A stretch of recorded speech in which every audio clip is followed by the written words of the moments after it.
Il 22 dicembre del 2017 Renato Moretto, imprenditore di Massanzago, sale su alcuni bancali all'interno della sua azienda e cade da 2 metri d'altezza. L'ospedale, la riabilitazione e il ritorno nella sua fabbrica che ha fondato nel 1980 e che porta avanti con la sua famiglia, e la voglia di lanciare un messaggio di speranza dopo l'incidente che lo ha segnato. Ad ottobre, guardando le immagini del Veneto messo in ginocchio dal maltempo e i boschi devastati dalle raffiche di vento, ha deciso di donare alla regione un assegno per dare un contributo al sostegno del ripopolamento di 220 ettari di bosco con 90.000 nuovi alberi. 100.000 euro, un assegno che Renato Moretto ha consegnato personalmente al presidente Luca Zaia.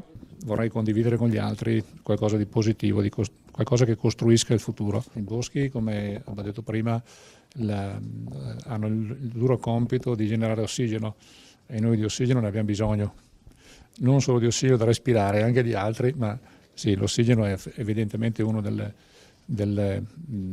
elementi della vita, come l'acqua, che sono estremamente irrinunciabili. Donare agli altri la speranza, la forza ritrovata. Questa è la storia di Renato Moretto, una storia che parte dalla fabbrica costruita intorno alla sua casa natale, una realtà che si occupa di sviluppo, produzione e trasformazione di materie plastiche partita da Massanzago e che oggi conta 435 dipendenti nelle sedi aperte in Italia, Germania, Polonia, Turchia, Russia, Brasile, Cina, India e Stati Uniti. L'autonomia per noi sì, è importante soprattutto per la gestione delle risorse, perché manchiamo clamorosamente di supporto